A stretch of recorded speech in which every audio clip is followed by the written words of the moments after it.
Arjuna Ramanathan sir அவர்கள், doctor Arjuna Ramanathan sir அவர்கள் இன்று பண்ண சம்பவங்கள், அவர் இன்று சொன்ன விடயங்கள், அதிலையும் சண்டிலிப்பாய் டிசிசியில வந்து இதெல்லாமே வந்து எங்களுக்கு அதாவது புதுசா இருக்கு. அதாவது ஒரு 2 மணித்தியால 2.5 மணித்தியால ஒரு வீடியோவை வந்து அதை ஸ்கிப் பண்ணாம பாக்குறது அப்படி என்பது, அதுவும் 2 வியூல ஒரு விடயம், 2 வியூல. ஒன்னு டாக்டர் அர்ஜுனா ராமநாதன் சார் அவர்கள் அவங்களோட சேனல்லையே போட்டிருக்காங்க, அது காலையில ஒன்று போட்டவங்க. இன்னொன்று வந்து இன்னொருத்தர் ஒரு பத்திரிகையாளர் அப்படின்னு நினைக்கிறேன், அவர் வந்து அவருடைய சேனல்ல வந்து போட்டது. அது வியூ வந்து வித்தியாசமா இருக்கும். ஆனா ரெண்டுமே வந்து பாத்தீங்கன்னா கிட்டத்தட்ட இந்த 5-6 மணித்தேலங்கள் வரும். அது வந்து ஸ்கிப் பண்ணாம பார்த்தது, அதுவும் இந்த டிசிசி மீட்டிங் அப்படின்றதா எல்லாமே புதுசு. ஃபார் த ஃபர்ஸ்ட் டைம் வந்து பார்த்தது அப்படின்னா ஒரே ஒரு நபர், அர்ஜுனா ராமநாதன் சார் அவர்கள். அங்க அவர் பண்ற விடயங்கள் எல்லாமே இப்ப எனக்கு சினிமாவை ரொம்ப பிடிக்கும், மீடியாவை ரொம்ப பிடிக்கும். அதனால என்னுடைய பேச்சுல வந்து பாத்தீங்கன்னா அந்த சினிமா, அந்த கதாநாயகன், நான் பேசுற விதம், ஒரு ஹீரோ ஒரு டைரக்டர் கொண்டு போற விதமா தான் என்னுடைய பேச்சுக்களும் என்னுடைய அந்த விவரிக்கிற விதமுமே இருந்திருக்கு. நான் அது எனக்கு பிடிக்கும். அது 2020 யூடியூப் ஆரம்பிக்கக்குள்ளே என்னுடைய பிக் பாஸ்ல இருந்து எல்லாமே நாம அப்படித்தான் பேசுறது. அப்ப அந்த ஒருத்தங்களை நம்ம ஹீரோவா பார்க்க ஆரம்பிச்சிடும் அப்படின்னா, நம்ம ஒருத்தரோட டாபிக் வந்து நம்ம தேடுறோம், அதை பேசுறோம் அப்படின்னாலே எனக்கு அது பிடிச்சிடும், பார்த்துக்கொண்டே இருப்போம். சரியா? ஃபர்ஸ்ட் வந்து அந்த பேசக்குள்ள அந்த ஒரு இது ஒன்று இருக்கணும். படம் பத்தி எதுக்கு போய் பார்க்குறாங்க, ஒரு 3 மணித்தால படம், அந்த ஹீரோக்கு ஒரு வேல்யூ இருந்தா தான் அந்த படம் ஓடும். அப்ப அர்ஜுனா ராமநாதன் சார் அவர்கள் வந்து இந்த டிசிசி மீட்டிங் மட்டும் இல்ல, அவர் எங்க போய் பேசினாலும், எந்த வீடியோ பேசினாலும் அர்ஜுனா ராமநாதன் அப்படின்னு ஒரு பேரை போட்டாலுமே அங்க மக்கள் வருவாங்க, யாருக்குமே இல்லாத மக்கள் வருவாங்க. அந்த ஒரு அந்த ஹீரோ வேல்யூ மக்கள் அர்ஜுனா சார் அவர்கள்ட்ட பாக்குறாங்க. இது ரியல் லைஃப்ல இல்ல, ரியல் லைஃப்ல. சரியா? சரி, அப்ப இந்த வீடியோல வந்து அர்ஜுனா ராமநாதன் சார் அவர்கள் இன்று கடைசியா போட்ட வீடியோல ரொம்ப நாள் இளைஞர்கள் ஒரு விடயத்தை தேடிக்கொண்டிருந்தாங்க. கண்டிப்பா போன வருஷம் கூட இது தொடர்பா ஒரு விடயம் ஒன்று நடந்தது. ஒரு உதவி யூடியூபர் வந்து ஏமாத்தி விட்டார் பிடிச்சு ஒரு விடயத்தை. கனடால வந்து ஒரு 4-5 இளைஞர்கள் வந்து ஒரு ஷாப் மாதிரி, உணவு ஷாப் மாதிரி ஆரம்பிக்கிறதுக்கு ப்ரொமோஷன் பண்ணுங்க அப்படின்னு பிரபல உதவி யூடியூபர் சில பேர்கிட்ட வந்து சொல்லியிருக்காங்க. அவங்க வீடியோ அப்படி போடுறோம் இப்படி போடுறோம் போட்டுட்டு பெருசா போடவே இல்லை. கேட்டதுக்கு அவருக்கு அவ்வளவுதான் போடணும், அப்படி இதுக்கு மேல போடணும் அப்படின்னா திருமணி அதை தரணும், இதை தரணும், இவ்வளவு டாலர்ஸ் தரணும் அப்படின்ற ரீதியில போய் வந்து அந்த இளைஞர்களோட ஷாப்பிங்கையும் இயங்குது. ஆனா சரியான முறையில அது தமிழ் மக்கள்கிட்ட போய் சேரல. அப்ப அப்படி நிறைய பேரோட பேசக்குள்ள நிறைய இளைஞர்களுக்கு வந்து ஒரு கை கொடுக்கிற விதமாக டாக்டர் அர்ஜுனா ராமநாதன் சார் அவர்கள் எப்ப பாராளுமன்றம் போனாங்களோ அப்பவே பல மக்களோட வாழ்க்கையை அவர் மாத்தி இருக்காரு. அவருடைய செயலின் மூலமும் சரி, அவருடைய பேரை வைத்துமே சரி, பல பேரோட வாழ்க்கை மாறி இருக்கு. இது அடுத்த கட்டம். மக்கள் இளைஞர்கள் எதிர்பார்த்த விடயத்தை மதிப்புக்குரிய டாக்டர் அர்ஜுனா ராமநாதன் சார் அவர்கள் சொல்லியிருக்காங்க. இதை பற்றி ஃபுல் டீட்டெயிலா நான் சொல்றேன். எனக்கு ஏன்னா எக்ஸ்பீரியன்ஸ் இருக்கு, என்னோட பேசுற நிறைய அண்ணாமாரை இதை பத்தி ஃபீல் பண்ணியிருக்காங்க. அப்ப அவங்களுக்கு அந்த வீடியோக்கள், டாக்டர் அவர்கள் போட்ட வீடியோக்கள் உடனே நம்ம ஷேர் பண்ணியாச்சு. அப்படி இருக்கிறவர்களுக்கு இந்த தகவல் ஒரு முக்கியமானதாக இருக்கும். சரிங்களா? ஒண்ணு. ரெண்டாவது வந்து இந்த டிசிசி சண்டிலிப்பாய் டிசிசி மீட்டிங், அதுலயே அந்த காலம் நிறைய பாடங்களை படிப்பிச்சிருக்கு, உண்மைகளை. அது என்ன அப்படி என்பதையும் பார்க்கலாம். சரிங்களா? நீங்க போடுற லைக்கு பல பேருக்கு இந்த வீடியோவை கொண்டு போய் சேர்க்க உதவும். முடிந்தால் லைக் பண்ணுங்க, ஷேர் பண்ணுங்க. உங்களுடைய கேள்விகள், கருத்துக்கள் இருந்துச்சுன்னா கேளுங்க, சொல்லுங்க. ஓகே, ஃபர்ஸ்ட் வந்து பாத்தீங்கன்னா மக்களே, ஒரு விடயம் மக்களுக்கு தெரிய முதல் நம்ம வெளியில வந்து எதையும் பேசலாம். நான் அப்படி பேசினேன், இப்படி பேசினேன், அப்படி பண்ணேன், அவன் இப்படி கேட்டான், இப்படி கேட்டாங்க. ஆனா ஒரு விடயம் மக்கள் அப்படியே பார்த்து கொண்டிருக்காங்க அப்படின்னா வெளியில வந்து ஒண்ணுமே பண்ண முடியாது. சில பேர் உள்ளுக்குள்ள போயும் பேச மாட்டாங்க. எங்க பேச வேண்டிய இடத்துல, அரசியல் சம்பந்தப்பட்ட விடயங்களோ இல்ல வேற மக்களுக்காக பேசுற விடயங்களோ, அவங்க வந்து உள்ளுக்குள்ளேயும் போய் பேச மாட்டாங்க. பேசாம இப்படியே இருப்பாங்க. இந்த பஜ்ஜி வரும், டீ வரும், சமோசா வரும், அதெல்லாம் சாப்பிட்டு போட்டு நல்லா ஏசிக்குள்ள இருந்து போட்டு வெளியில வந்து கொடுக்கிறது, நான் அப்படி சொன்னேன், இப்படி சொன்னேன் அப்படின்னு. ஆனா எப்ப அர்ஜுனா ராமநாதன் சார் அவர்கள் பாராளுமன்றத்துக்குள்ள மக்களால் அனுப்பப்பட்டாங்களோ அதுக்கப்புறம் அந்த கதைக்கு இடம் இல்லை. அங்க அர்ஜுனா ராமநாதன் சார் அவர்கள் ஒரு இடத்துக்கு போனாங்க அப்படின்னா அங்க ஒட்டுமொத்த விடயமும் மக்களுக்கு போகும். லைவ்ல மக்கள் பார்ப்பாங்க என்ன நடக்குது அப்படி என்பது மக்கள் அத்தனை கண்களும் காதுகளும் கேட்கும், அதை பற்றி வாய்கள் பேசும். அப்ப அதனாலேயே பல பேருக்கு பயம் என்னன்னா, இத்தனை காலம் நம்ம இப்படி ஏமாத்திக்கிட்டு இருந்தோம், ஓசியா கிடக்கிற பஜ்ஜியையும் சமோசாவையும் டீயையும் குடிச்சு போட்டு ஏசியில நல்லா தூங்கி போட்டு வெளியில வந்தோம், இங்க அர்ஜுனா ராமநாதன் அப்படின்னு ஒரு பேரை கேட்டாலே நடுக்கிறானுங்க. ஏன்னா பொய்க்கு உண்மையை கண்டா பயம், இருட்டுக்கு வெளிச்சத்தை கண்டா பயம், பித்தலாட்டக்காரர்களுக்கு அர்ஜுனா அப்படின்னு ஒரு பேரை கேட்டா நடுங்கும், டாக்டர் அர்ஜுனா ராமநாதன் சார் என்ற பேரை கேட்டா அதிரும். சோ அப்ப அந்த சண்டலிப்பாய் அதிலேயே வந்து பாத்தீங்கன்னா அது பார்க்கக்குள்ளே உங்களுக்கு தெரியும் சரிங்களா, இதுவரைக்கும் பாராளுமன்றம்னா என்ன, அரசியல்னா என்ன, அரசியல்வாதிகளோட சம்பளம்னா என்ன, அரசியல்வாதிகள் இதற்கு முதல் எப்படி இருந்தார்கள், அர்ஜுனா ராமநாதன் சார் அவர்கள் எப்படி மாற்றினார்கள், அவர் எப்படி நடந்துக்கிட்டாரோ அவரை பார்த்துட்டு பல பேர் இப்ப எப்படி காப்பி பண்றாங்க அப்படின்னு பல விடயங்களை மக்களுக்கு படிப்பித்தது மதிப்புக்குரிய டாக்டர் அர்ஜுனா ராமநாதன் சார் அவர்கள் சரிங்களா. இது அரசியலை பார்த்து பயந்தவர்கள், அரசியலை பேசாதவர்கள், அரசியலை தேடாதவர்கள் அத்தனை பேரையும் அரசியலை தேட வைத்ததும் சரி, பேச வைத்ததும் சரி, அரசியலை மதிக்க வைத்ததும் சரி மதிப்புக்குரிய டாக்டர் அர்ஜுனா ராமநாதன் சார் அவர்கள் சரிங்களா. இது ஒரு வருடத்துக்குள்ள அவர் பண்ண பல விடயங்கள், அதுலயும் எவ்வாறான சூழ்நிலைகள்ல பண்ணார் அப்படின்னா, அவருக்கு இருக்கிற வழக்குகளை போல எனக்கு தெரிஞ்சு வேற யாருக்கும் இருக்குமான்னு எனக்கு தெரியல. அவருக்கு இருக்கிற இந்த பிரச்சனைகள் போல வேற யாருக்காவது இருந்திருந்தா அவங்க இந்த நேரத்துல என்ன நிலையில இருப்பாங்க அப்படி என்பதும் என்னால் புரிந்து கொள்ள முடியாது. ஆனா அப்படி இருந்தும் இந்த மனிதர் இவ்வளவு தூரம் ஒரு இயந்திர மாதிரி செயற்படுறார் அப்படின்னா அதுதான் டாக்டர் அர்ஜுனா ராமநாதன் சார் அவர்களுடைய சிறப்பு சரிங்களா. ஒன் மேன் ஆர்மியாக அர்ஜுனா சார் அவர்கள் மக்களுக்காக செயற்படுறாங்க. அப்போ இப்போ இந்த ஒரு பவர், இவ்வளவு பிரச்சனைகள், இவ்வளவு செலவுகள்ல இவ்வளவு விடயங்களை மாற்றினவர், இதை விட அவருக்கு ஒரு பெரியதொரு பவர் வந்துச்சுன்னா கண்டிப்பா பல விடயங்களை டக்கு டக்குன்னு மாத்துவாரு. அதுக்குத்தான் மக்கள் காத்து கொண்டிருக்காங்க. அந்த நாள் விரைவில் வரணும் அப்படி என்பதான் மக்களோட மன்றாட்டும் பிரார்த்தனைகளும் மக்களோட தேடல்களும் கேள்விகளும் சரிங்களா. ஓகே சரி, அப்படி இருக்கக்குள்ள இந்த சண்டலிப்பாய் டிசிசி அதுல வந்து ஒரு விடயம் ஒண்ணு நீங்க நல்லா பாத்தீங்கன்னா தெரியும். அர்ஜுனா ராமநாதன் சார் அவர்கள் உங்களோட பிரச்சனை என்ன, எனக்கு கடிதம் தந்தீங்களா என்கிற சொன்னீங்களா, நீங்க சொன்னீங்கன்னா நான் பாராளுமன்றத்துல பேசுறேன், அவ்வளவுதான் மேட்டரு. ஏன்னா இப்ப நம்ம வந்து நமக்கு ஒரு மேல ஒருத்தங்க இருக்காங்க, ஒரு நாட்டுக்குமே பிஎம் இருப்பாங்க, இல்ல அப்படின்னா ஜனாதிபதி இருப்பாங்க. அப்ப அவங்களோட பார்வைக்கு கொண்டு போறதுதான் இந்த அரசியல் இல்ல இருக்க எம்எல்ஏகளோ எம்பி அவர்களுடைய வேலை. அப்ப அத வந்து அவங்க டைரக்டா அங்க பண்ணிட்டாங்கன்னா சிம்பிள் இல்ல வேலை. மக்களை ரோட்டுகளுக்கு தேவையில்லை, மக்களை பயமுறுத்த தேவையில்லை, மக்களுக்கு மன அழுத்தம் கொடுக்க தேவையில்லை, எந்த பிரச்சனையுமே இல்லை. எதது எப்படி நடக்கணுமோ அதது அப்படி நடக்கும். ஆனா இது வரைக்குமே பிஃபோர் டாக்டர் அர்ஜுனா ராமநாதன் சாருக்கு முதல் எனக்கு தெரிஞ்சு அவர் பண்ற அரசியலை போல வேற யாருமே பண்ணல. அதனாலதான் யாருக்கும் இல்லாத விமர்சனம் அர்ஜுனா சார் மீது வருது. ஏன்னா அவர் எல்லாம் கரெக்டா சரியா எப்படி பண்ணணுமோ அப்படி பண்றாரு சரியா. சோ அப்ப அப்படி இருக்கக்குள்ள இந்த டிஃபரெண்ட் வந்து அறிவுள்ள மக்களுக்கு புரிஞ்சிருக்கு. அவர் வந்து சொல்றது என்னன்னா, நான் எதுக்கு பாராளுமன்றத்துக்கு போறேன், உங்கள் பிரச்சனைகளை அங்க சொல்வதற்கு.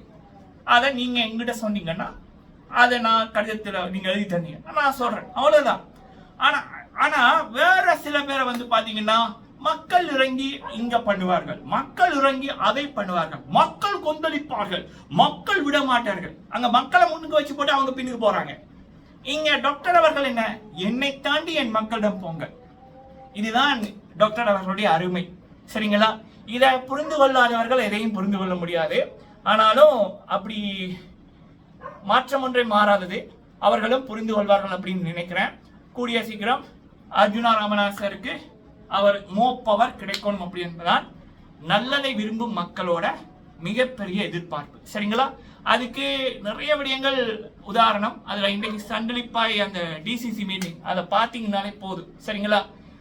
அதை பாருங்க, ஃபுல்லா பாருங்க, டாக்டரோட அருமை தெரியும். சரி, அடுத்த விடயம் மிகப்பெரிய இளைஞர்கள் எதிர்பார்த்த ஒரு விடயம். டாக்டர் அர்ஜுனா ராமநாதன் சார் அவர்கள் அவங்களுடைய சேனல் இது வரைக்குமே ஒரு விடயம் ஒன்று சொல்றேன். இந்த லாரன்ஸ் சார் அவர்கள் அரசியலுக்கு வரப்போறாரு அப்படின்ற ரீதியில அவர் வந்து ஒரு இது ஒன்று போட்டாரு, வீடியோ ஒன்று. நான் அரசியலுக்கு வரணுமா நீங்க சொல்லுங்க அப்படின்னு. அந்த வீடியோ உண்மையிலேயே எத்தனை வியூ போயிருக்குன்னு இப்ப பாருங்க. இப்ப நீங்க பாக்கக்குள்ள அது மில்லியன் வியூ அப்படின்னு இருக்கும். ஆனா என்னுடைய நண்பர் வந்து ஒரு பெரிய டி நடிகர், தமிழ் சினிமால டி நடிகர், டி பெரிய நடிகர், பெரிய நடிகரோட பிஆர்ஓவா இருக்காங்க, ப்ரோவா இருக்காங்க. அவங்களுடைய ஒபிஷியல் ஹேண்டில் என்னுடைய நண்பர் அவர் தான் ஹேண்டில் பண்றாரு. சரியா? ஸோ அப்ப அவருக்கு இந்த ப்ரோக்கள் எல்லாமே க்ளோஸ் ப்ரொமோட்டர்ஸ். ஸோ அவங்கள்ட்ட தான் நம்மளோட லாரன்ஸ் அண்ணா அவர்களுடைய வீடியோ, அதாவது அவர் போட்டார்ல, நீங்க சொல்லுங்க நான் அரசியலுக்கு வரணுமா அப்படின்னு ஒரு வீடியோ போட்டாங்கல்ல. இப்ப நீங்க பார்க்கக்குள்ள அது மில்லியன் வியூ மாதிரி இருக்கும். ஆனா உண்மையிலேயே இப்ப வரைக்கும் அந்த வீடியோக்கு 25,000 வியூ தான் போயிருக்கு. சரியா? ஸோ இதுதான் உண்மையான வியூக்கள்ன்றது. இப்ப பெரிய பெரிய நடிகர்களா இருக்கட்டும், பெரிய பெரிய அதாவது தமிழ்நாட்டில் இருக்கிற சில அரசியல், இவர் நம்ம சீமான், ஆமக்கரி சீமான் அண்ணா அவரா இருக்கட்டும், சாட்டை துரைமுருகன் அவர்களா இருக்கட்டும், இவங்க எல்லாமே வந்து பாத்தீங்கன்னா அவங்களுக்கு பாத்தீங்கன்னா அவங்களோட ப்ரொஃபைல்ல ஒரு 2 லட்சம் பேர் ஃபாலோ பண்றாங்கன்னா அதுல 60% போட்ஸ் தான் இருக்கு. காசு கொடுத்து செட் பண்ணலாம் அந்த போட்ஸ் மாதிரி. இப்ப நீங்க பாக்கக்குள்ள அது 2 லட்சம் ஃபாலோவர்ஸா யம்மா அப்படின்னு இந்த சீமான் அண்ணா ஒரு போஸ்ட் போட்டாங்கல்ல, ஒரு பாடகருக்காக கொதித்தெழுந்து அப்படின்னு இப்ப ரீசெண்டா ஒரு 4-5 நாட்களுக்கு முதல் அது உண்மையிலேயே வந்து ஒரு 2000 பேருக்கு கூட போகல. அதுக்கப்புறம் இந்த காசை கொடுத்து பாக்கைக்குள்ள ஏதோ 35,000-40,000 பேருக்கு கிட்ட போயிருக்கு. 1 லட்சம் ஏதோ ஒரு இது கிட்ட போயிருக்கு. எல்லாமே ப்ரொமோட் பண்ணிருக்கு. ரியல் இல்ல, ரியல் வியூ இல்ல, ரியல் லைக் இல்ல, ரியல் ரீட்வீட் இல்ல, எல்லாமே காசு கொடுத்துதான்.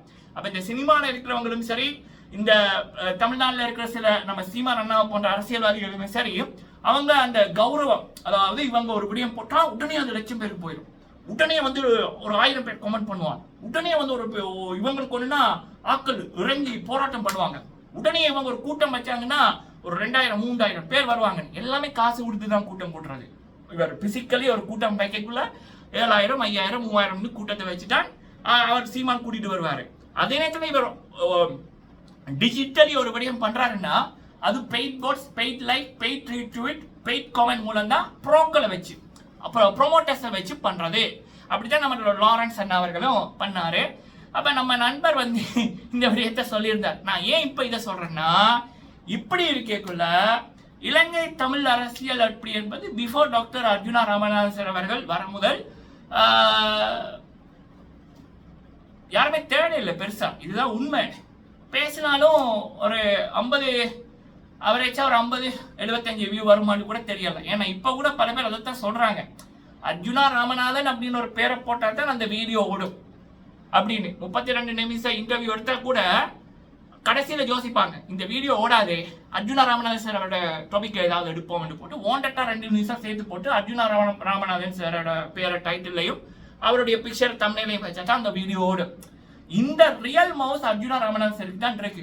இது தமிழ்நாட்டிலேயே பல அரசியல்வாதிகள் வியந்து பாக்குறாங்க. அவர் எந்த வீடியோ போட்டாலும் ஹிட் அப்படின்னு, அதாவது எந்த வித ப்ரொமோஷனும் இல்லாம, எந்த வித பெய்ட் லைக்கோ, பெய்ட் அப்போ, பெய்ட் கமெண்டோ எதுவுமே இல்லாம இந்த ரியல் மக்கள் பார்க்கிற ஒரே ஒரு நபர் டாக்டர் அர்ஜுனா ராமநாதன் சார் அவர்கள். சரியா? ஓகே. அப்போ இப்ப அர்ஜுனா ராமநாதன் சார் அவர்கள் ஒரு விடயம் சொல்லியிருக்காங்க. இது வரைக்கும் அவங்க வந்து அவங்களோட சேனல்ல, யூடியூப் சேனல்ல கொமர்சியல் அப்படின்னு பண்ணேன். அதாவது இப்ப போன வருடம் கனடா டொரண்டோ, சொல்ல வேணாமா, டீட்டெயிலா வேணாம், ஓகே.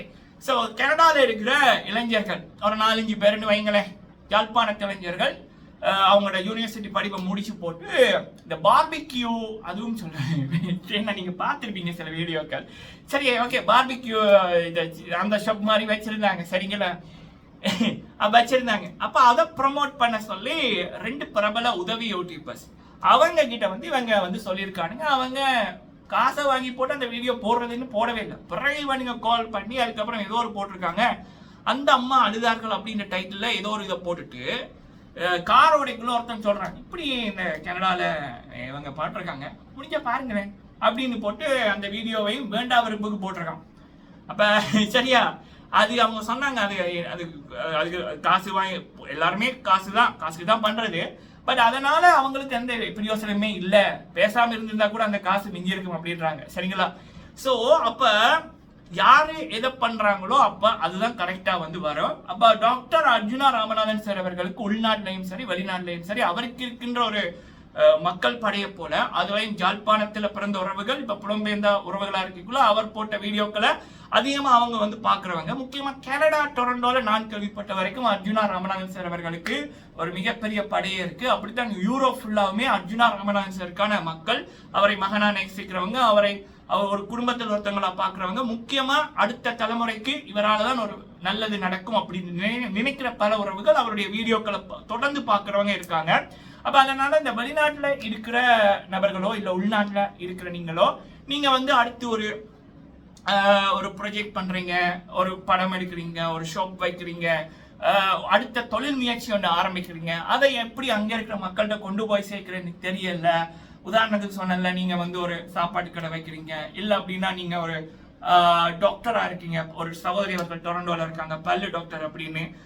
அப்ப அவங்களுக்கு அவங்க இப்படி ஒருத்தங்க இருக்காங்க அப்படி என்பதை வெளியில காமிக்கையே கனடால ஒருத்தங்க, லண்டன்ல ஒருத்தங்க, அவங்களுக்கு வந்து இப்படி ஒருத்தங்க இந்த இடத்துல இருக்காங்க, மான்செஸ்டர்ல இருக்காங்க அப்படி என்பதை சொல்றதுக்கு அவங்களுக்கு வெளியில தெரிய வர்றதுக்கு 1 வருஷம் ஆயிடுச்சு. அவங்களுக்கு எப்படி கொண்டு போறேன்னு தெரியல. அப்படி நிறைய உறவுகள் இருக்காங்க இப்ப, சரிங்களா? அப்ப அப்படிப்பட்ட உறவுகள் வந்து நாங்க வந்து இந்த இடத்துல இது வந்து பண்ணியிருக்கோம். நான் இதை படிச்சிருக்கேன், இதை படிச்சு முடிச்சுட்டு நான் வந்து என்னுடைய சுய முயற்சியில நான் இதை வந்து பண்றேன். இல்ல தமிழ் படிப்பிக்கிறதே அங்க நிறைய பேர் தேடுறாங்க, ஸ்பீச் பழக்கிறதுக்கு. அப்படி என்ன நீங்க ஒரு தொழில் பண்றீங்க அப்படியான விடயங்களோ இல்ல வேற ஏதாவது கொமர்சியலோ ஆக்கப்பூர்வமான விடயங்களோ அதை வந்து நீங்க வந்து ஒரு மக்கள்கிட்ட கொண்டு போய் சேர்க்கணும் அப்படின்னு நீங்க விரும்புனீங்க அப்படின்னா டாக்டர் அர்ஜுனா ராமநாதன் சார் அவர்களுடைய ஒரு இமெயில் ஐடி அவங்க இதற்கு முதல் போட்ட வீடியோல போட்டிருக்காங்க. நானும் வந்து சொல்றேன். டாக்டர் அர்ஜுனா DRARUNAA@gmail.com, சரிங்களா? இந்த இமெயிலுக்கு வந்து நீங்க வந்து அவரை காண்டாக்ட் பண்ணுங்க. காண்டாக்ட் பண்ணி நீங்க உங்களுடைய இதை வந்து சொல்லுங்க. இப்படி நான் இங்க இருக்க, எனக்கு என்ன கொமர்சியல் வேணும், எவ்வளவு டியூரேஷனான வீடியோ, அதுக்கு என்ன மாதிரி சார்ஜ் பண்ணுவாங்க, எல்லாமே ஃபுல்லா நீங்க அவங்க கிட்ட பேசி போட்டு நீங்க கொடுக்க வேண்டியதை கொடுத்து அந்த ஃபைல்ஸ் சென்ட் பண்ணீங்க அப்படின்னா அர்ஜுனா ராமநாதன் சார் அவர்கள் அவங்க வீடியோ போடக்குள்ள உங்களுடைய இதுவும் வரும். இல்லை அவங்களோட சேனல்லையும் அவங்க உங்களுடைய இதையும் வந்து போடுவாங்க. அர்ஜுனா ராமநாதன் சாருக்கு இருக்கிற மக்கள் படையை போல அதுவும் இப்ப அதாவது எப்படி சொல்லலாம், அவருடைய வீடியோ பார்க்குற அளவுக்கான அந்த ஸ்டாண்டர்டான மக்கள், ஐக்யூ லெவல் அதிகமான மக்களா இருக்கட்டும், ஏழைகளுக்கு உதவணும் என்று நினைக்கிற மக்களா இருக்கட்டும், நம்ம தம்பிகளை தங்கச்சிகளை தூக்கி விடணும் என்ற உணர்வு இருக்கிற மக்களா இருக்கட்டும், எல்லாரையும் அவங்க வீட்டு பிள்ளையா நினைக்கிற மக்களா இருக்கட்டும், எல்லா நல்ல குணங்களும் சேர்ந்த உறவுகள் அர்ஜுனா ராமநாதன் சார் அவர்கள் வீடியோக்களை தொடர்ந்து பாக்குறாங்க. அவருக்கு ஒரு பெரிய பலமா இருக்காங்க. கண்டிப்பா அந்த உறவுகள் உங்களுடைய அடுத்த தொழில் முயற்சிக்கு கைவிடுப்பாங்க. அப்ப அர்ஜுனா ராமநாதன் சார் அவர்களோட நீங்க அந்த இமெயில் அட்ரஸ் கான்டாக்ட் பண்ணி உங்களுடைய இந்த கொமர்சியல் தொடர்பான விடயங்களை நீங்க சொன்னீங்க அப்படின்னா கண்டிப்பா உங்களுடைய அடுத்த கட்டம் வெற்றிகரமா அமையும். இது பல பேர் பல வருடமா எதிர்பார்த்து கொண்டிருந்தாங்க, சரிங்களா? எத்தனை பேர் பண்றாங்கன்னு முக்கியம் இல்ல, யாரு பண்றாங்கன்னு இருக்குல்ல. இங்க டாக்டர் அர்ஜுனா ராமநாதன் சார் அப்படின்றவங்க வந்து வேர்ல்டு வைட் ஃபேமஸ். அப்ப அவர் வந்து ஒரு விடயத்தை சொல்றாருன்னா எக்கச்சக்கமான பேருக்கு போய் சேரும், சரிங்களா? அது வீடியோல பாக்குறவங்க வேற, பார்த்தவங்க அதை பல பேருக்கு சொல்லுவாங்க, சரிங்களா? பேங்க்ல, ஆபீஸ்ல, ஹாஸ்பிட்டல்ஸ்ல, ஒர்க்கிங் பிளேஸ் எல்லா இடமுமே உங்களோட அந்த கொமர்சியல் சம்பந்தமான ஒரு விடயம் போகும். கண்டிப்பா இது வந்து ஒரு தமிழர்களை டாக்டர் அர்ஜுனா ராமநாதன் அவர்கள் இந்த 1 வருஷத்துல தமிழ் இனத்துக்காக எக்கச்சக்கமா பண்ணிட்டாரு. அதுல இதுவும் ஒண்ணு முக்கியமான ஒரு விடயம், சரிங்களா? அவர் நிறைய மாற்றங்களை பண்ணிட்டாரு. இது வரைக்கும் எந்த அரசியல்வாதிகளும் பண்ணாத விடயங்கள் தமிழ்நாட்டிலையும் சரி எல்லாத்திலையும் சரி, இதுவும் எந்த அரசியல்வாதியும் பண்ணல, சரிங்களா? அதுதான் அர்ஜுனா ராமநாதன் அவர்களுடைய சிறப்பு. நீங்கள் உங்கள் கருத்துக்களை சொல்லுங்கள். நன்றி.